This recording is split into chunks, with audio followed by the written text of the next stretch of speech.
I want to talk about fear and about what we are afraid of. When we were kids, we were afraid of the dark. We were afraid of big, scary monsters hiding in the closet or under our beds. And we were taught to be afraid of and to avoid strangers.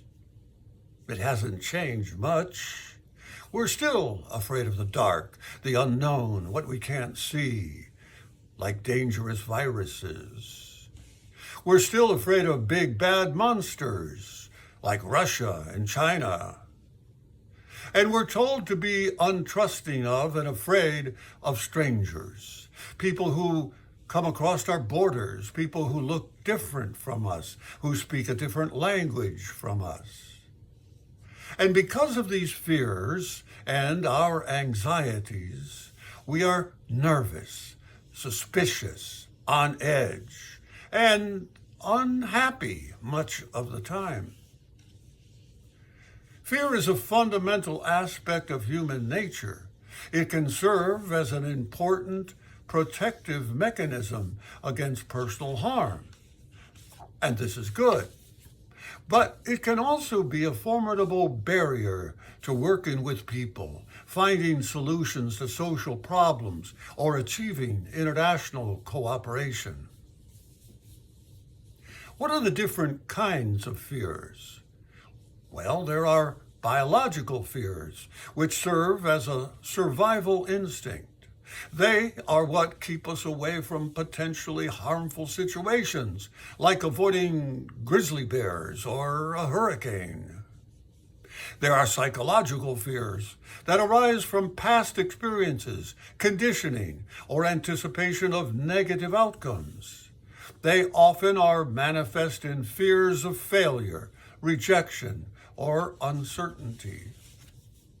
Then there are social fears, which refer to those that stem from the fear of being judged, criticized, or rejected by others. They can lead to anxiety in social situations and inhibit social interactions. And then there is yet another more recent kind of fear called political fear.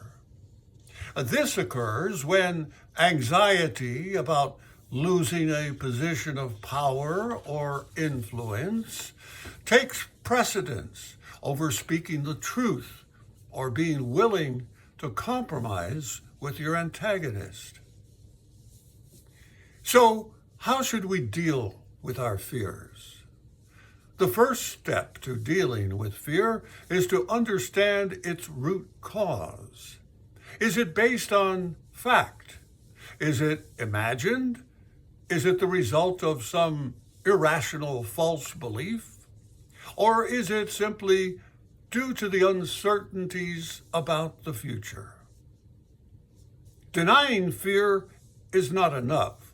Psychologists say we must face our fears by gradually exposing ourselves to the object of our fears in a safe and controlled situation.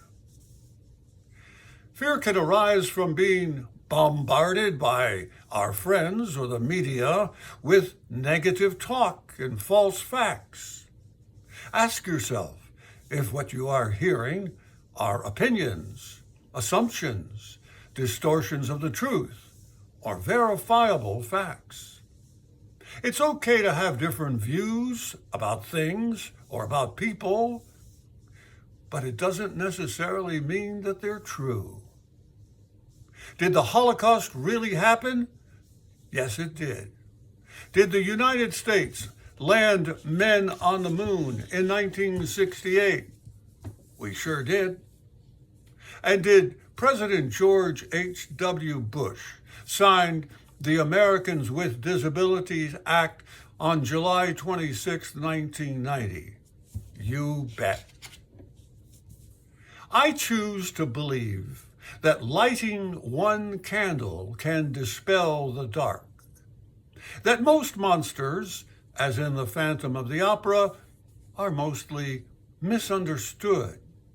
And that strangers are only strangers until we invite them to be our friends. Hans Rosling, a Swedish development expert, says he's not an optimist, but a possibilist.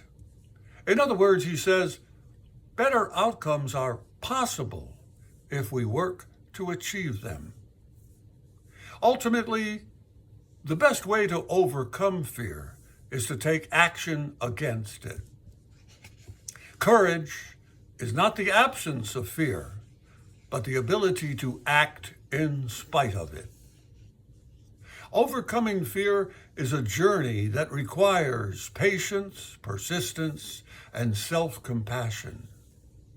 By understanding the nature of our fears and implementing healthy coping strategies, we can gradually diminish their hold over us and live a more enjoyable and fulfilling life.